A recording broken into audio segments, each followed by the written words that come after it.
Bom dia, boa tarde, boa noite. Bem-vindos mais uma vez no canal Nem Sim Nem Não.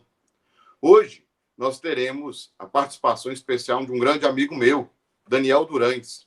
Ele é advogado, professor, mestre em Direito pela Universidade de Guanambi, e nós trabalhamos juntos durante muito tempo e ainda trocamos os nossos pensamentos jurídicos.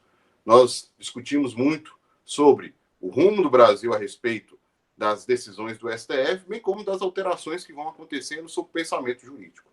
E para isso, hoje ele veio aqui discutir conosco. Ele veio apresentar os seus pensamentos, as suas reflexões a respeito das alterações que o direito do trabalho tem sofrido durante este tempo, sobretudo desde a reforma trabalhista e principalmente nesse período da Covid-19. Daniel, diga as suas palavras iniciais aí. Muito obrigado pela presença. Ok, eu que agradeço, professor Igor. Bom dia, boa tarde, boa noite para os que nos assistem, né? Eu queria registrar aqui que é uma imensa honra, né, receber o convite do meu amigo Igor, né? Nós convivemos aí, nós convivemos e continuamos a conviver, né, durante muitos anos aí na faculdade, dando aulas, né, e no nosso ciclo de amizades também. Debatemos muitos assuntos jurídicos, né, inclusive direito do trabalho. O Igor também leciona direito do trabalho, né, e direito constitucional também, que é uma matéria que ele tem um profundo conhecimento também. E o meu objetivo, na verdade, aliás, o convite, né, foi para que nós discutíssemos aí um pouco desse cenário atual em que vivemos, né, cenário de, talvez, aí um pouco de insegurança jurídica, um pouco de temeridade, em razão a esses acontecimentos que a Covid tem trazido, né, Covid-19, o coronavírus, e que tem impactado no nosso ordenamento jurídico, sobretudo em medidas provisórias que têm sido editadas, né, e medidas provisórias que têm sido editadas, perdidas a sua eficácia, recuperado a sua eficácia, em pouco tempo, em menos de 15 dias, nós estamos aí num cenário de vai e vem, que tem causado aí um pouco de insegurança jurídica, né? Então, o objetivo é discutir um pouco sobre esse cenário atual de insegurança, discutir também um pouco a respeito dos meus estudos que eu concretizei no mestrado, que casam bem com esse momento atual, né? Onde eu gostaria de explanar um pouco sobre direitos sociais, sobre constitucionalismo garantista, né? Sobre como o papel das constituições é fundamental para reservar, em contrapartida a essa insegurança, né, uma garantia fundamental, né, um estado assim de confiança da população em uma Constituição que precisa ser respeitada, né? Então, é basicamente algo nesse sentido aí que é o rumo da nossa conversa de hoje. Então, acho que, não sei, Igor, você vai fazer alguma... Já posso começar ou você quer fazer algum comentário inicial aí? Pode sim. Vamos começar, então, falando, né, a respeito dessa situação constitucional, né? Esse enquadramento do direito do trabalho na Constituição, essa percepção aí com direitos sociais. Como é que você vê isso? Como é que você percebeu isso na sua dissertação? Então, olha só, na minha dissertação, eu pesquisei alguns temas que são bem correlatos a esse estado atual. Fui motivado, na verdade, pela reforma trabalhista, né, que eu concluo na minha dissertação que ela promoveu um retrocesso social. Eu vou explicar nas minhas palavras a partir de agora o porquê dessa minha interpretação, né? E isso casa exatamente com esse estado atual que nós estamos de flexibilização de direitos e garantias individuais, né, das quais os direitos sociais são espécie, né, e que precisam de um certo cuidado para que eu não abra brechas para que depois novas garantias sejam descumpridas. Na minha dissertação, então, eu comento no primeiro capítulo sobre os direitos constitucionais, né, sobre a origem do Estado constitucional propriamente dito, né. Eu faço um breve histórico, ou vou dizer assim, conto uma história do direito, do Estado do direito, desde o justnaturalismo, desde o justnaturalismo, né, que a gente também costuma designar, paleo-Estado de Direito, né, desde aquele primeiro momento até o constitucionalismo que nós vivemos hoje, que muitos interpretam aí também como neoconstitucionalismo, mas, na verdade, é uma designação que não dá para cravar um neoconstitucionalismo especialmente, né? A gente tem muitas obras aí que justificam que há vários modelos de neoconstitucionalismo e há o garantismo, que é defendido por Luiz de Ferraioli, que eu trago também. Então, nesse primeiro capítulo, eu faço uma linha evolutiva, desde o Estado pré-moderno, né, que é esse paleo-juspositivismo aí, né, em que nós temos aí uma descentralização da produção normativa, né, então há insegurança jurídica, porque as leis vêm de diversas fontes, né, e essa insegurança é a que justificou o princípio da legalidade, ou o Estado legislativo, ou mesmo o positivismo jurídico, que veio posteriormente, né, precisava-se de uma fonte exclusiva de produção normativa para que nós assegurássemos segurança jurídica, né, parece até redundante, mas que a segurança jurídica fosse garantida, e posteriormente, pensando aí que o positivismo não se mostrou suficiente para regular as relações atuais as relações sociais atuais, né, porque o direito é dinâmico, as relações sociais são dinâmicas, e o positivismo não consegue acompanhar novas relações, dada essa dinâmica, o constitucionalismo surge, né, entendendo aí esse movimento como um conjunto de princípios, como valores éticos e políticos, né, capazes de regular e manter a perenidade, a normatividade forte das constituições. Aí vem duas vertentes distintas desse constitucionalismo, né? Uma defendida por Luiz de Ferraioli, que representa um reforço ao positivismo jurídico, né? Um reforço ao positivismo jurídico ocorrendo no constitucionalismo. E a corrente neoconstitucionalista, que eu disse, né? Não há um neoconstitucionalista, há vários. Não há um neoconstitucionalismo, há vários, né? Que a gente não consegue definir bem. Mas o neoconstitucionalismo ele vai por uma interpretação aberta das normas constitucionais, muitas vezes promovendo o ativismo judicial, né, por meio da interpretação muito aberta dessas normas, né?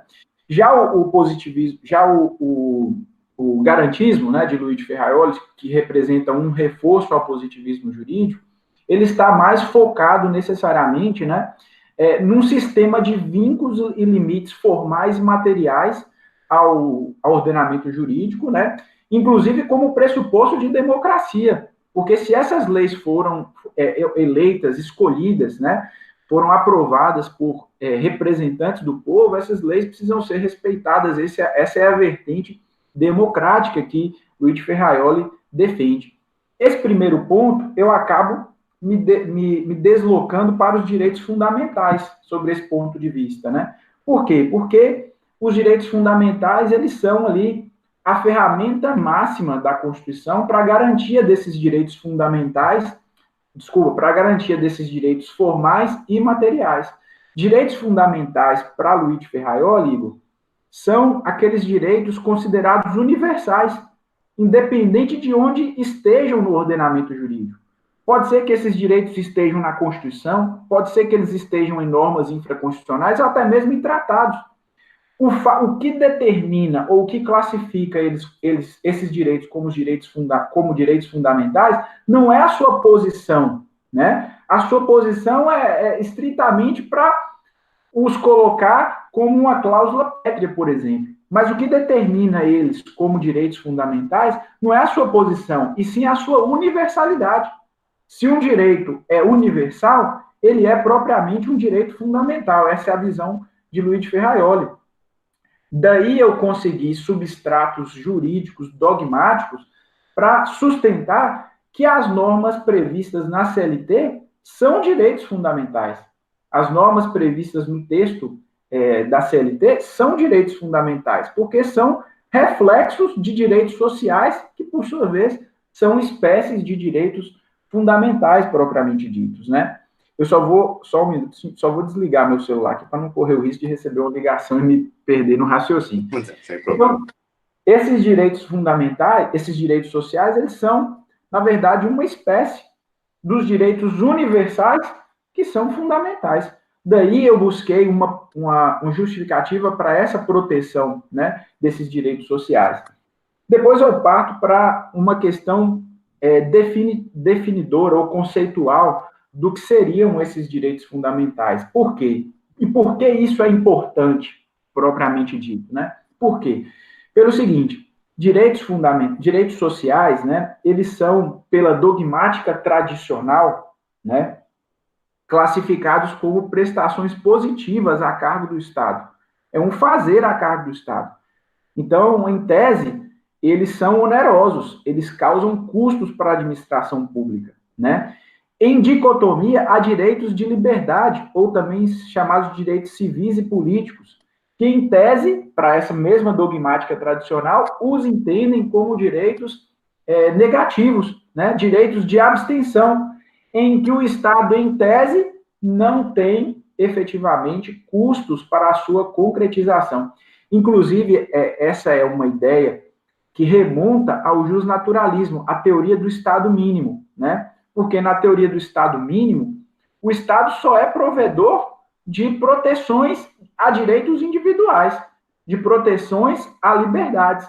Enquanto direitos sociais, eles são a cargos, eles ficaram no justnaturalismo a cargo da sociedade, da família, mas nunca a cargo do Estado. Prover esses direitos sociais não eram tarefa do Estado, né? Então, isso aí veio de uma, como é que eu vou dizer, de uma matriz justnaturalista, né?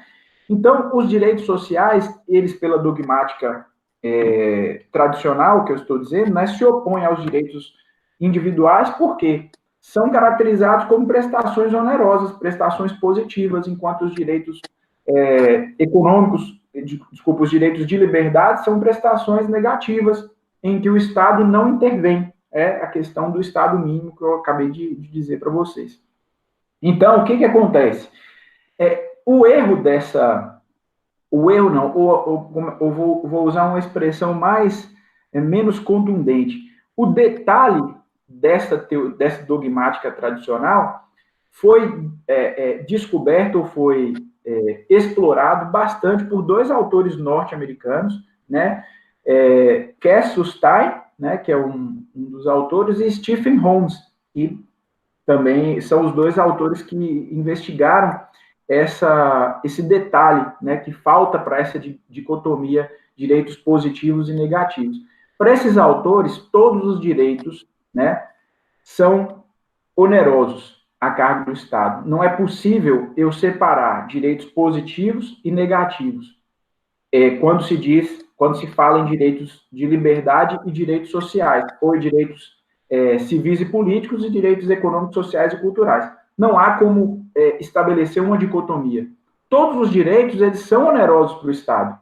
A questão é que o fato dos direitos de liberdade estarem presentes há mais tempo e acontecerem naturalmente, a gente tem a interpretação de que eles não são custosos, mas basta um pequeno exercício para perceber que eles são onerosos, sim. Direitos, por exemplo, de liberdade precisam ser garantidos por um poder judiciário que é custeado nada mais, nada menos do que pela população, pelo Estado, né? Pela população. Os direitos de propriedade, da mesma forma, eles precisam ser preservados pelo poder, assegurados pelo poder judiciário, pelo poder legislativo ou mesmo pela polícia, né? Pela segurança pública, que é custosa para o Estado. Então, os direitos de liberdade, eles são onerosos também, são direitos positivos também, talvez mais onerosos do que os próprios direitos sociais, né? Que são essas prestações positivas. A gente vai ver, a gente entende que, por mais que se destaquem nos direitos sociais a sua vertente onerosa e nos direitos civis a sua vertente não onerosa, ambos geram custos para o Estado. Essa dicotomia não vamos dizer, atualmente verdadeira, né? Essa dicotomia entre direitos civis e políticos. Tem um autor colombiano chamado Rodolfo Arango, que ele faz uma definição bem interessante que eu trouxe também na minha dissertação. faz a definição de que a diferença entre esses direitos civis e políticos e direitos econômicos, sociais e culturais, ela não está na sua exigência positiva ou negativa do Estado. Ela está no grau de concretização desses direitos. Enquanto os direitos civis e políticos, direitos de liberdade, eles vão até o grau de respeito, ou seja, se determina o respeito a esses direitos e se promove custeio de ferramentas administrativas e jurídicas para garantir esse respeito, os direitos sociais eles vão no grau de satisfação, eles vão no grau de proteção e satisfação. Então, é uma diferença de grau, não é uma diferença econômica propriamente dita, né? Bom, e nesse fato, né, de os direitos se diferenciarem, né, pela dogmática tradicional, é que em direitos onerosos a cargo de direitos sociais e em direitos não onerosos para direitos de liberdade, é que uma pergunta ou um questionamento tradicional surge. Será que os direitos sociais são justicializáveis? Ou seja, os direitos sociais, eles são possíveis de ser exigidos perante o Estado? Justamente por isso, porque pela dogmática tradicional, pelo fato de serem onerosos, eles dependem de recursos da administração pública. E se a administração não tem esses recursos, né? Se a administração dos países subdesenvolvidos não tem esse recurso. Então, questiona-se se são justicializáveis. Eu fiz até antes de responder essa questão, fiz até uma constatação na minha dissertação interessante em relação a isso, né? Se nós formos comparar países de primeiro mundo, né, com países de terceiro, melhor, para ficar mais preciso, países desenvolvidos e países subdesenvolvidos, nós vamos ver que os direitos sociais e os direitos de liberdade, eles são enxergados de maneira diversa nesses dois mundos. Nos países desenvolvidos, como é que eu vou dizer, a necessidade da intervenção estatal para conceder direitos sociais é muito menor do que países subdesenvolvidos. A desejabilidade de direitos sociais é muito maior em países subdesenvolvidos, enquanto os direitos de liberdade, por outro lado, nos países desenvolvidos, são mais desejáveis, enquanto nos países subdesenvolvidos não tem a mesma relevância do que os direitos sociais. Por isso que alguns autores, a exemplo de Rodolfo Arango e dois argentinos, Abramovich e Cortes, defendem que a teoria constitucional ela precisa se adaptar a países a depender da sua classificação como desenvolvidos e subdesenvolvidos. A teoria constitucional ela precisa se adaptar a essa realidade, né? Pois bem, então isso foi só um parêntese que eu fiz, mas voltando à questão lá, né? Por que da justicialidade dos direitos sociais?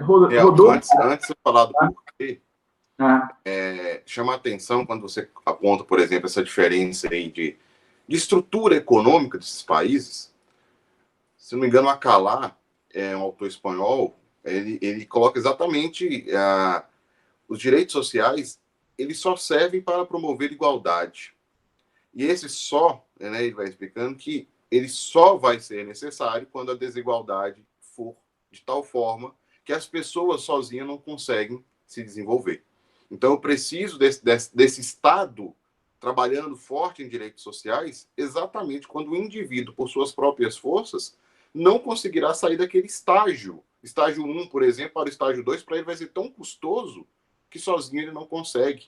Então, hoje, por exemplo, se a pessoa não tem um local para morar, não tem emprego, não tem saneamento básico, não tem como ela começar isso naturalmente. Ela precisa de ajuda, pelo menos, ou do Estado ou de alguém, né? Um outro particular que vai conceder a ela, por exemplo, emprego, sem ela ter um endereço para preencher, ou até mesmo documentos. Alguns não têm documentos, então como que vai iniciar a própria atividade para ter questões financeiras, para ter dinheiro e desenvolver? Então, os direitos sociais, ele realmente vai apresentar cada vez mais necessidade na ideia de de igualdade, na ideia de igualar as pessoas mesmo. Né? E aí, a partir daí, se desenvolve. Essa questão que você falou toca em um ponto da minha dissertação, que eu falo assim, ó, que, na verdade, esses direitos, eles são indivisíveis. Direitos civis e políticos, que são reflexos de direitos de liberdade, e direitos econômicos, sociais e culturais, eles são indivisíveis. E, por incrível que pareça, eles repercutem onde? Eles repercutem na dignidade da pessoa humana. Sim. É isso que você falou. Ó, Rodolfo Arango, ele traz uma interessante citação no livro dele, sabe? Ele é um colombiano, que eu acabei de falar, ele fala assim, pense, por exemplo, nas crianças de rua. As crianças de rua, elas precisam de mendigar para ajudar na sustentabilidade do seu lar, para ajudar os seus pais nas finanças domésticas. E os pais não podem abrir mão da mendicância desses filhos para sustentar lá a sua casa, a sua família. Da mesma forma, o Estado não tem vagas suficientes nas escolas públicas para todas as crianças. Então, essa criança que precisa mendigar para ajudar os seus pais, ela não tem acesso à educação, ela segue um ciclo vicioso que ela se tornará o que no passado seus pais eram. E o estado de pobreza de uma nação que se submete a esse ciclo vicioso nunca segue uma progressão, nunca cresce, nunca evolui por causa disso. E essa mesma pessoa que nunca cresce, que nunca evolui, que precisa de mendigar, que precisa colocar seus filhos para mendigar, ela não é livre, ela não tem dignidade da pessoa humana, ela sequer pode eleger um governante, porque a sua vontade está maculada. A sua vontade está a depender daquele governante que oferecer melhor recurso, daquele governante que comprar seu voto, que te dá uma cesta básica, que te dá a telha para sua casa, que te dá o tijolo. Ela não é livre para exercer a dignidade da pessoa humana que a Constituição prega. Então, olha só onde a gente chega, se eu permito que os direitos sociais não possam ser justicializáveis, exigidos judicialmente, eu afasto das pessoas a dignidade da pessoa humana, eu permito que esse ciclo vicioso se reitere, se emende, né, a cada geração, sabe? Então, a justiciabilidade dos direitos sociais, ela está fundada na própria dignidade da pessoa humana. Não basta viver, é preciso viver com dignidade, né? Não basta conceder direitos individuais, civis e políticos, direitos de liberdade. A concretização desses direitos civis e políticos, desses direitos de liberdade, depende da concretização de direitos sociais, do direito ao trabalho, do direito ao salário, à alimentação, à educação, ao lazer, depende disso tudo. Há o direito de jogar um PlayStation, depende disso tudo, né? A dignidade da pessoa humana depende disso tudo, né? E meu companheiro de videogame também, para os que nos assistem também, né? Não, eu já conto os casos da sala de aula, então os alunos já estão acostumados a escutar, falando que eu já ouvi com você, com o Dilcinho, Reinaldo. É isso aí. No começo, eu estava falando aí a respeito desse neoconstitucionalismo, e uma das características, né, é a respeito da normatividade dos princípios, não só do neoconstitucionalismo, como daquele movimento pós-45, né, eu tenho agora um pós-positivismo, toda essa ideia passa para a ideia dos princípios. E na Constituição, os princípios ganham uma sobrevida diferente, eles ganham uma vida diferente, eles até existiam, mas eles passam a ter uma outra forma, né? E dentro disso, tem alguns dos princípios, e o que nos interessa, principalmente nessa discussão do direito do trabalho, diz respeito ao princípio da não retroatividade, do não retrocesso, né? Desse não retrocesso social, desse não retrocesso do que é conquistado historicamente. Como é que você enxerga isso nessa reforma que acontece em 2017, não é isso? E nessas mudanças que estão propondo. Como é que você vê esse princípio, já que hoje princípios são tão importantes, são até mais importantes do que o próprio instrumento legal, a lei? Como é que você enxerga esse princípio nesse contexto das reformas, da reforma trabalhista e dessas mudanças da Covid? Então, é preciso a gente fazer primeiro uma retomada conceitual desse princípio da vedação ao retrocesso social, ou proibição de retrocesso. Na verdade, esse princípio, ele não é um princípio, como é que eu vou dizer, de matriz. Hã? Positivado? Também, mas eu ia dizer o seguinte, ele não é um princípio local, né? O princípio da vedação ao retrocesso social, ele tem matriz no direito europeu também, né? Em Portugal, na Espanha, na Alemanha, são países que adotam o princípio da vedação ao retrocesso social também, né? Eu estudei alguns autores portugueses, alguns autores italianos, sobretudo, que abordam o princípio da vedação ao retrocesso social. Por incrível que pareça, na nossa realidade latino-americana, não há nenhuma Constituição que preveja o princípio da vedação ao retrocesso positivado no seu texto. Nenhuma Constituição tem a vedação ao retrocesso social positivado no seu texto. A verdade é que ele é fruto de tratados internacionais, dos quais os países latino-americanos, na sua grande maioria, são signatários. Né? São 2 tratados firmados com a OIT, né? O Tratado de Direitos, são 2 tratados, né? O Pacto Internacional de Direitos Econômicos, Sociais e Culturais, que traz o princípio da vedação ao retrocesso social, e o Pacto de Direitos Civis e Políticos, que traz direitos de liberdade, propriamente dito. Esses 2 pactos, eles são parte do nosso ordenamento jurídico. O Brasil é signatário deles, né? Então, por esse motivo, é que nós podemos invocar, no Brasil, o princípio da vedação ao retrocesso social para justificar algumas posições face à reforma trabalhista, né? Então, nós temos aqui a vedação ao retrocesso social não decorrente de uma origem de normas nacionais, mas de legislação estrangeira, né, que é, na verdade, o Tratado Internacional de Direitos Econômicos, Sociais e Culturais. E o que o princípio da vedação ao retrocesso social ele traz? Em que se traduz o princípio da vedação ao retrocesso social? Se traduz em 2 situações importantes. Só acontece o respeito à vedação ao retrocesso social se eu não permito que as normas sejam regredidas, que não haja uma regressão, ou seja, o que foi estabelecido pelo texto constitucional, pelas normas infraconstitucionais, deve ser mantido, sob pena de retrocesso social, e eu devo permitir uma segunda vertente, a progressão dessas normas.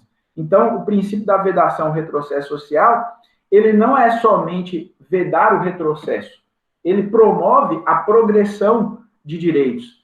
Ele tem, no nosso ordenamento justo trabalhista, um reflexo muito importante, porque o princípio da norma mais favorável, ele é um reflexo da vedação ao retrocesso social. O princípio da norma mais favorável, que é um corolário do princípio, tem gente que nem gosta dessa expressão corolário, né? Até ela é até um trava-língua, inclusive, né? Tem gente que nem gosta dessa expressão, mas ela é um corolário do princípio da proteção, né? O princípio da proteção, ele é o DNA do direito do trabalho. O direito do trabalho, eu digo na minha dissertação que ele é o código genético do direito do trabalho. O princípio da proteção, ele surge porque há na relação de emprego, inevitavelmente, uma parte que precisa ser protegida. Há, inevitavelmente, uma parte que ela é hipossuficiente em relação à outra. Há uma desigualdade fática que precisa ser corrigida com uma desigualdade jurídica. Promove-se uma desigualdade jurídica para se equilibrar uma desigualdade fática, para assumir com a desigualdade fática, né? Por isso que há o princípio da proteção. E ele é a origem desde lá da formação do direito do trabalho, né? Lá quando a contratação era promovida com toda a liberdade, o Estado não intervia com condições mínimas de trabalho, né? Ou de contratação, condições mínimas de contratação. Quem detinha os maiores poderes, o capital, quem detinha o poder econômico, explorava ou contratava a menores custos. Era uma licitação negativa de direitos. Ou seja, o empregado que menos direitos queria, seria o que fosse contratado, ou que menores condições de trabalho queria, é o que seria contratado.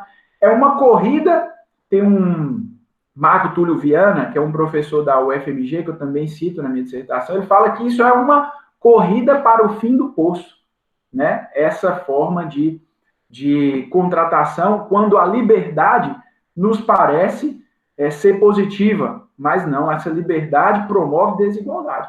Tem até uma frase também do Abad Lacordaire, que é um autor, né? Esqueci aqui agora o país dele, mas ele é europeu. Me fugiu aqui o país dele, a origem dele, né? A nacionalidade dele. Ele tem uma frase muito interessante, diz assim, ó, entre o rico e o pobre, entre o fraco e o forte, entre o empregado e o empregador. É a liberdade que escraviza e a lei que liberta. Então, é um reflexo desse contexto onde a máxima liberdade para se contratar, quando duas pessoas estão em desigualdade, promove exploração. Então, a máxima que justifica isso, né? Tá, mas aí, voltando à questão do retrocesso, né, que eu dei um contorno aí para explicar um pouco melhor isso, voltando à questão lá do retrocesso, eu estava dizendo que no Brasil nós temos um reflexo do retrocesso social, um princípio justo trabalhista, que é o princípio da norma mais favorável. E ele está positivado no artigo 7º da Constituição, né? Diz lá, são direitos dos trabalhadores urbanos e rurais, além de outros que visem a melhoria da sua condição social, e traz lá um rol de vários direitos trabalhistas. Aqueles direitos que estão lá não podem ser retroagidos, não podem ser desrespeitados, né? Lá traz, inclusive, um dos incisos falando assim, ó, que deve-se dar primazia às negociações coletivas, né? Só que essas negociações coletivas, essa primazia a essas negociações coletivas, não podem ser analisadas fora do sistema justo trabalhista, que prega o princípio da norma mais favorável. Quando o Brasil, por meio da reforma trabalhista, permite a sobreposição de direitos ou de normas coletivas, de convenção ou acordo coletivo sobre o texto legal, que é o que a gente chama de negociado sobre o legislado, quando se permite, parece que se está obedecendo o que está no artigo 7º, que diz que deve-se dar primazia às negociações coletivas. Mas não se está, porque essa primazia tem que respeitar a não regressão, o não retrocesso social, o princípio da norma mais favorável. E quando eu justifico para a OIT que eu fiz uma reforma trabalhista e estou promovendo a primazia da negociação coletiva, a OIT fala assim, ótimo, está excelente, só que eu não conto o resto da história. Eu não conto para a OIT que essa primazia é possível mesmo quando eu estiver reduzindo direitos constitucionais assegurados, normas mais benéficas, que é o que permite o artigo 611-A trazido pela reforma trabalhista. Onde é que você já se viu?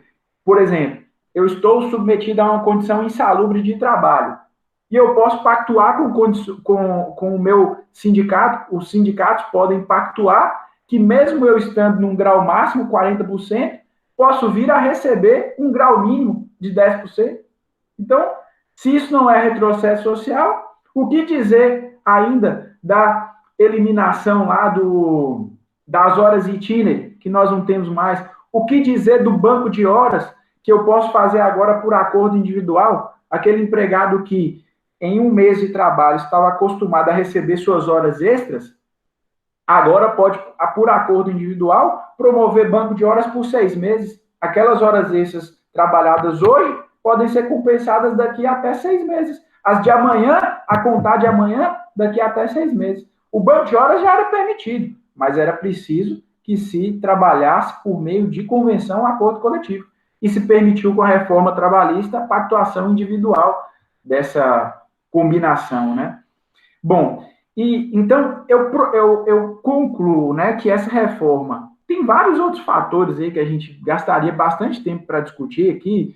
Por exemplo, antes de eu trazer a conclusão, olha só, uma retórica que a reforma trabalhista traz e que convenceu muita gente leiga é que ela promove modernização, ela promove flexibilidade.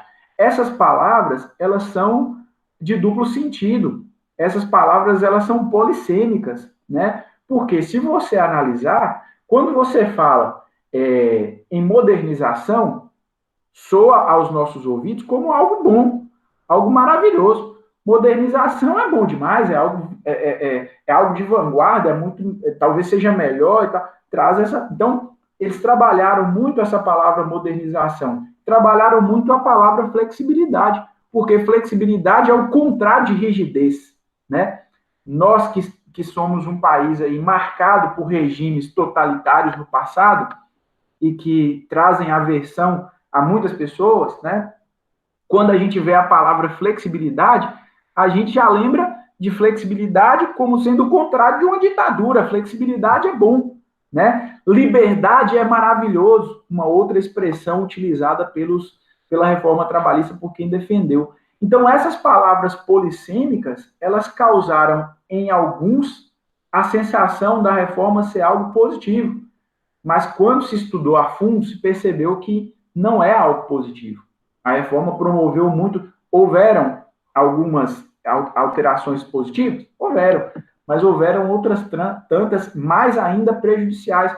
Foi uma reforma de mais de 200 artigos da CLT, né? Mais de 200 dispositivos, artigos não, dispositivos da CLT, né? Entre incisos, entre parágrafos, mais de 200, né? Então, isso promoveu um retrocesso. Se a gente analisar o termo flexibilidade, olha, o que é flexibilidade? Flexível é algo que consegue dobrar, mas voltar ao estado anterior. Quando você dobra e não permite o retorno ao estado anterior, quando você dobra e fragmenta, você promove retrocesso. Você não está promovendo flexibilidade. Você está promovendo a troca de uma vertente, a troca de um regime, né? No caso, o regime justo trabalhista. Então, é mais ou menos por aí. Então, por que eu me posiciono, já para finalizar esse ponto da reforma e a gente passar para análise lá das MPs, né? Também não vou demandar muito tempo, não. Então, por que a gente está necessariamente posicionando contra, ou melhor, posicionando a favor do questionamento de que a reforma trouxe um retrocesso social? Por que eu sustento isso? Por que eu sustento? Porque a reforma não promove modernização. Por que não? Porque ela remete a práticas do passado. A práticas quando a liberdade de contratação promoviam desigualdade, promoviam retrocesso social. Práticas essas do regime pré-revolução industrial. Quando, Daniel? Quando se poderia pactuar direitos de salários menores, não tinha piso menor, não tinha piso mínimo de salário, não tinha jornadas de trabalho definidas. A plena liberdade favorecia a exploração. Então, ela não moderniza porque ela remete a práticas do passado, né? E ela não moderniza o direito do trabalho e ela também não promove, ela promove o retrocesso social na medida em que ela permite que eu possa pactuar condições inferiores ao que já está positivado. Eu posso pactuar condições inferiores e desrespeitando o princípio da vedação ao retrocesso social, né? E esse seria o nosso posicionamento, né, em relação à reforma trabalhista. Já fazendo, você quer comentar alguma coisa antes de eu entrar? Não, pode comentar já essas mudanças da Covid, pode. Tá. E aí chegamos, então, nesse estado aí tenebroso que nós estamos de calamidade pública, né? Eu, por muitas vezes, aí fico muito preocupado com esse estado de calamidade pública que nós estamos, com essa possibilidade de contaminação pelo Covid. A gente não sabe em que acreditar, né? Não sabe acreditar se essa Covid ataca os mais jovens, se ela não ataca os mais jovens, se ela só ataca os mais velhos. A gente não sabe o reflexo que ela vai trazer. Não sabemos se ficar em casa é melhor ou se partir para o enfrentamento e trabalhar é melhor, né? Se correr o bicho pega, se ficar o bicho come, é tipo assim, a gente não sabe, né, necessariamente. É um sistema de insegurança, né, que foi instaurado, é um estado de insegurança. Por isso, a designação pela União de estado de calamidade pública, né? Então, nesse contexto, acho que algumas MPs algumas medidas provisórias entraram em vigor, né? Duas delas mais importantes, né? Tem outras, mas duas delas as mais importantes, que é a MP 927 e a medida provisória 936. Né? A MP 927 é aquela que permite o banco de horas negativo, que permite que sejam antecipados períodos de férias, inclusive períodos de férias ainda não gozados, né? Sejam antecipados, períodos de férias cuja os períodos aquisitivos sequer iniciaram. Você já pensou nisso, Igor? Sequer eu comecei um período aquisitivo, já posso antecipar as férias correspondentes àquele tempo, né? A medida provisória 927 permite isso. Eu fiquei pensando nesse ponto específico. As férias, elas têm uma função na saúde do trabalhador, né? Com certeza. Como que eu vou adiantar algumas férias, né? Uma coisa é uma férias já adquirida e não gozada, tudo bem, até que dá para entender, até porque tem uma questão econômica por trás disso, que eu preciso avaliar também a sustentabilidade do sistema. Mas como eu posso adiantar, por exemplo, 2 períodos, isso quer dizer, então, que esse trabalhador agora vai ficar um tempo muito longo sem ter férias e apenas com os feriados, e ainda assim pode já adiantar alguns feriados também. Uhum. Então, eu posso gerar aí realmente um quadro de estresse que não está programado nesse momento, que ninguém está lembrando o quanto parar no domingo é importante, o quanto de ter essas pausas, ela, na verdade, ela serve ao próprio capitalismo, ela serve ao próprio consumo. É necessário ter as férias, não é para o bem-estar exatamente da pessoa, é para que o sistema continue a rodar, na verdade, né? Uhum. Há estudos de sociologia do trabalho que o nosso colega Gilson pode, inclusive, confirmar, que, na verdade, determinam que a promoção da delimitação da jornada de trabalho em meio à Revolução Industrial, ela foi muito mais uma ferramenta a favor do empregador do que do próprio empregado. Porque quando eu limito jornada, limito tempos de descanso, limito o que é trabalho efetivamente, eu reduzo acidente de trabalho e eu promovo maior produtividade, né? Então, tem estudos de sociologia do trabalho, né, que vão nessa vertente, que não é bem uma proteção do trabalhador, né? Talvez seja mais uma ferramenta em prol do aumento da lucratividade do capital, propriamente dito, né? Talvez tem vertentes que entendem isso. Sobre essa questão de férias, é até importante a gente lembrar o seguinte, que quando eu permito o adiantamento de períodos de férias à frente, sem mesmo começar o período aquisitivo, eu posso ter um trabalhador que vai encerrar uma relação de emprego com uma dívida em relação ao seu empregador. Daqui a pouco nós teremos aí, por exemplo, situações de demandas trabalhistas em que o reclamante é a empresa e o empregado é o reclamado. Olha só, nós poderíamos ter situações. Em que pese essas situações, eu não vejo aí um grande problema, sabe? Eu não vejo aí um grande problema. Porque eu acho que as duas partes precisam ceder também. Tanto empregador como empregado, as duas partes estão afetadas. Antes eu manter meu emprego do que eu perder esse emprego. As duas partes precisam ceder, efetivamente. Aí eu não vejo um grande problema. Eu vejo assim, um problema, né, um grande problema, já na medida 936, na medida provisória 936. E aí a gente chega na discussão assim que eu queria trazer para o final desse vídeo, né, que é o seguinte: olha só, quando eu permito a suspensão dos contratos de trabalho e permito também a redução da jornada com redução de salário, né? Primeiro, antes de mais nada, eu mexo nos 2 pilares mais importantes da relação de emprego. Que pilares são esses? Remuneração e jornada. O direito do trabalho, ele caminha sobre 2 pilares, remuneração e jornada. E ainda brinco com meus alunos assim, ó, ninguém vai à Justiça do Trabalho pedindo um abraço do empregado. Nenhum empregado vai à Justiça do Trabalho, ó, eu vim aqui porque eu estou reclamando um abraço, um afeto, um aperto de mão. Ninguém vai nesse sentido na Justiça do Trabalho. Não, só se vai por 2 motivos. Ou se vai porque tem um aspecto econômico, aliás, só por um motivo, porque tem um aspecto econômico. E esse aspecto econômico ele vai decorrer de um direito trabalhista descumprido que reverbera em não pagamento de remuneração, de salário, né? E um direito trabalhista onde a jornada de trabalho foi descumprida e vai reverberar também em um aspecto econômico. Ninguém busca a justiça do trabalho senão por um aspecto econômico, né? Esse é o principal fato. Por isso, esses são os 2 pilares mais importantes da relação de emprego.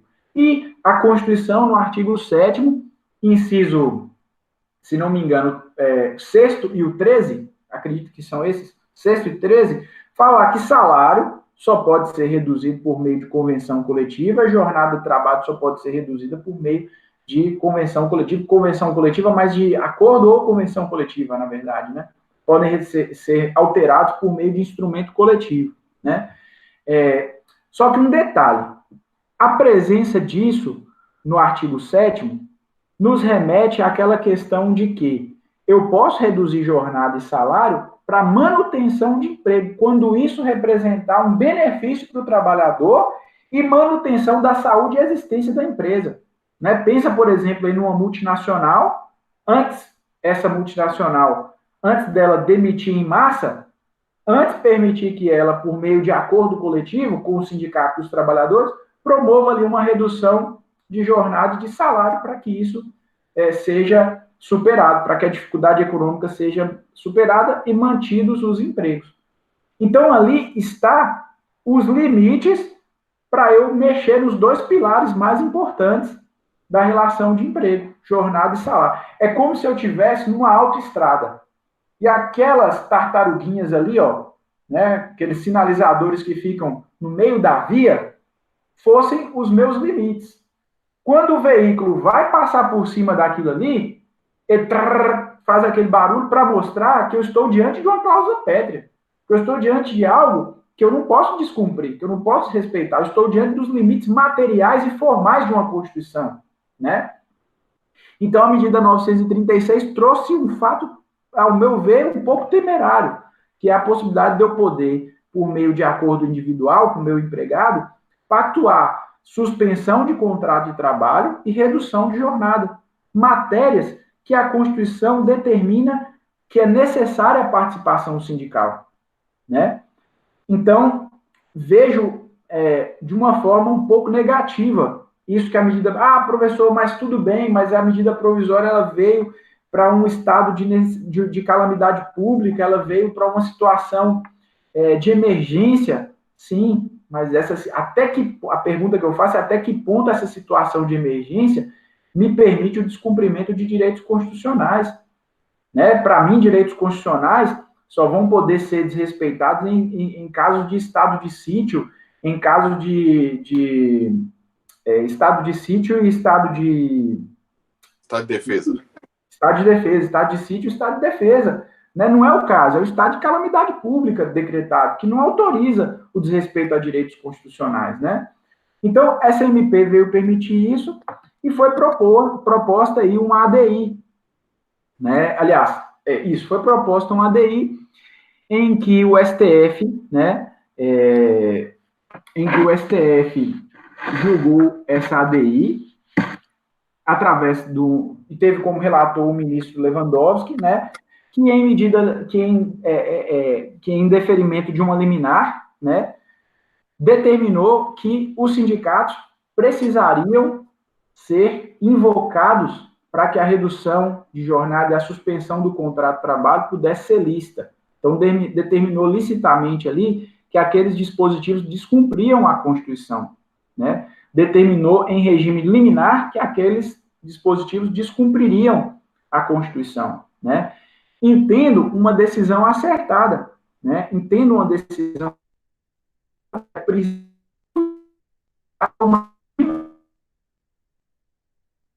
na verdade, o Lewandowski ele fez uma aplicação conforme do texto, uma leitura conforme da medida provisória aos termos do texto constitucional, né? Ele cita, inclusive, nos embargos de declaração que depois foram propostos pela Procuradoria-Geral da República, ele cita, inclusive, uma fábula, né, de Ulisses e as Sereias. Não sei se você já leu sobre ela aí. Que Ulisses, voltando de uma das aventuras da sua Odisseia, com direção à sua terra natal, né, Ulisses navegava no navio com seus tripulantes, né, ele era o chefe da embarcação, e havia uma lenda de que as sereias de uma determinada região ali, com o seu canto, chamavam os marujos, e os marujos se afogavam na água em busca do canto das sereias, né, morriam afogados. Ulisses, ele queria escutar o canto das sereias, mas não queria se deixar levar pelo canto das sereias. Então, o que ele faz? Ele pede que os tripulantes do navio coloquem ceras de abelha no ouvido para tampar e não escutarem o canto das sereias, e pede que os seus marujos lá, que é a sua tripulação, o amarrem no mastro do navio. O amarrem de maneira bem forte e que não escutem as próximas palavras que ele vai falar, que ele vai pedir para que seja desamarrado, porque ele vai ser seduzido pelo canto das sereias, né? Então, ele ali amarrado no mastro do navio, né? Ouve o canto das sereias e grita, me solta, eu quero ver as sereias, eu quero ouvir o canto e tal. Os caras, quanto mais ele gritava, mais a tripulação apertava os laços, né? Então, isso é uma parábola para dizer que é assim o direito constitucional. Nós precisamos estar no mastro desse navio, observando o que está acontecendo, mas manter a coerência, mas manter uma interpretação constitucional, né? Manter a normatividade forte da Constituição, não se deixar levar por clamores públicos, não se deixar levar por situações que não estão previstas na Constituição, é uma normatividade forte da Constituição, isso, né? Luiz Ferraioli traz uma frase interessante sobre esse contexto, ele diz assim, que é preciso atar as mãos das gerações presentes para que não restem amputadas as mãos das gerações futuras. Olha que profunda essa frase, né? Se eu permito agora, por acordo individual, pactuar os dois pilares mais importantes da relação de emprego, que dirá no futuro? Será que eu terei limites salariais e de jornada para os meus filhos discutirem no futuro? Então, é preciso atar as mãos das gerações presentes para que não restem amputadas as mãos das gerações futuras, necessariamente, né? Então, acho muito interessante essa frase. Então, depois, essa medida provisória, essa ADI 6363, ela foi para o plenário, foi julgada e se cassou a liminar, né? Ela passou a sua vigência completa na forma em que ela foi editada, né? Penso assim, uma decisão que nos fez ir atrás do canto das sereias, né? A forma com que o ministro Lewandowski esclareceu sua decisão nos embargos de declaração foi pertinente. Ele disse o seguinte, que pode ser firmados acordos individuais, eles passam a ter validade a partir dali, mas sob uma condição resolutiva. Se o sindicato vier após e discordar, porque entendeu ali que houveram descumprimentos constitucionais, que houveram prejuízos ao trabalhador, ele vai chamar a empresa para negociar. Então, não é que aquele acordo individual não vai ter validade, ele vai, mas ele precisa passar pelo crivo sindical, que, em tese, é o órgão que vai garantir o respeito ali à condição hipossuficiente do trabalhador, né, a sua desigualdade em relação ao empregador. E eu digo mais, no Brasil, eu, inclusive, entendo que mesmo os sindicatos representando os trabalhadores, mesmo assim, nós não estamos equiparados, não, aos empregadores, não. Eu digo assim, os trabalhadores não estão equiparados aos empregadores, não. Por que não estão equiparados aos empregadores? Porque nós não temos o princípio da liberdade sindical. Aqui é unicidade. Só pode um sindicato para cada base territorial. Então, às vezes, o sindicato é um sindicato inoperante, porque recebe suas contribuições, é um sindicato que não é atuante, e o empregado fica obrigado a se filiar àquele sindicato. Na medida em que, se eu tivesse liberdade sindical, poderia promover ali o florescimento, ou melhor, como é que eu vou dizer, o destaque de sindicatos mais atuantes, que poderiam, por consequência, se tornar mais fortes perante o empregador, mais equiparáveis perante o empregador. É isso. Então, eu penso que a medida provisória ela precisava de um acerto, né, em relação a essa participação sindical, que em primeiro momento, pela liminar, foi dado, mas em segundo momento, pelo julgamento do plenário, foi retirado.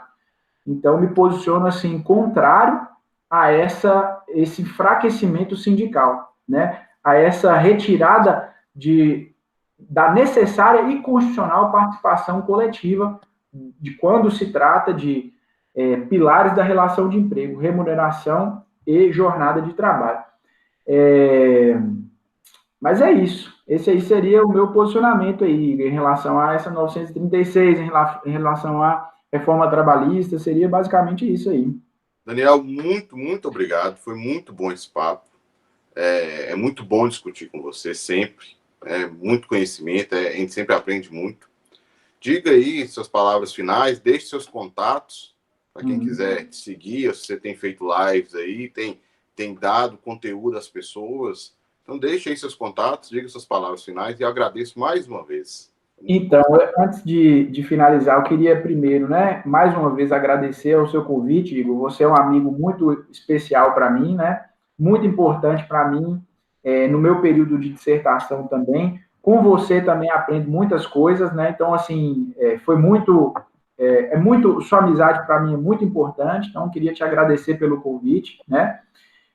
Queria dizer também que o direito do trabalho é isso. Ele não tem que ter vergonha de dizer que ele é protetivo. Né? O direito do trabalho é protetivo. Ele é. Porque a história o fez assim. Né? Então, é essa aí que deve ser a postura de um professor de direito do trabalho, de um advogado trabalhista, de um juiz do trabalho. Acho que deve ser essa a postura de um operador do direito. Né? Então, meus contatos aí, Instagram, Daniel Durães, né? Às vezes faço lives, às vezes coloco ali alguns resumos sobre as medidas provisórias, eu fiz isso. Alguns temas eu costumo tratar lá no meu Instagram. Tem meu Facebook também, Daniel Durães Oliveira, né? Sou advogado trabalhista, né? Lido com o direito do trabalho no meu cotidiano, né? Há muitos anos, desde 2006, quando me formei. Leciono direito do trabalho também há mais de 10 anos, né? Primeiro lecionei na Faculdade de Santo Agostinho durante 10 anos, não, durante 8 anos, se não me engano, e hoje estou na Faculdade FUNORTE, né?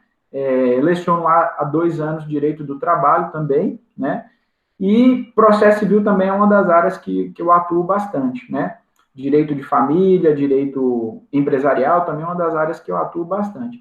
E fico aqui, então, Igor, aberto a novos convites, né?